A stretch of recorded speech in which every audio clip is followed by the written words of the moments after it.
Hey, this is Jonny Neeley, volleyball coach here in Salt Lake City. I'm going to talk to you about how to spike a volleyball. First thing a hitter needs to be concerned about when they hit a volleyball is their footwork. They need to make sure that they're making the right footwork so that they can hit the ball the same every single time. There are a couple different types of footwork in volleyball. There's a 3-step and 4-step approach. I just want to discuss the most basic, which is a 4-step approach. When a hitter makes a 4-step approach, a right-handed hitter takes their first step with their right foot, followed by their left foot. Then their last 2 steps goes right-left. Your steps get quicker as you go, and the steps get bigger as you go. So a 4-step approach should look something like this.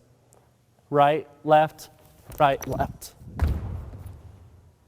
The second thing a hitter needs to be worried about as they're taking their approach is what to do with their arms. So as a hitter's taking their approach, they need to make sure that their arms swing back right before they jump to maximize the optimal jumping ability of that particular player.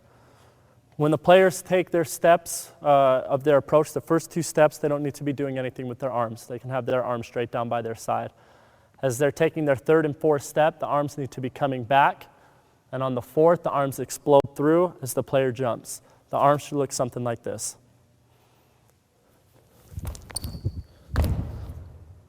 The third thing a player needs to be worried about as they're taking their approach is what to do with their arms.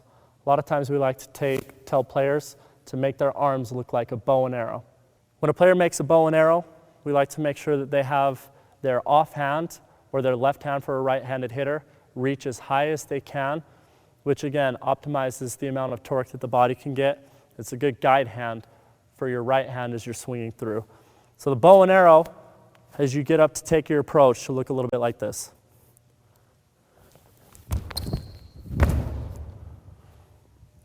The last thing a hitter needs to be worried about when they swing and hit the ball is where to place the ball. A hitter can do a few things when they spike the volleyball.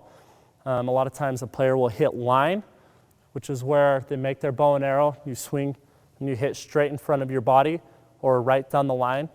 Another thing a player can do is make their bow and arrow and hit cross court, which means they're cutting the ball away from their body. This is Jonny Neeley, volleyball coach here in Salt Lake City. I just talked to you about how to spike a volleyball.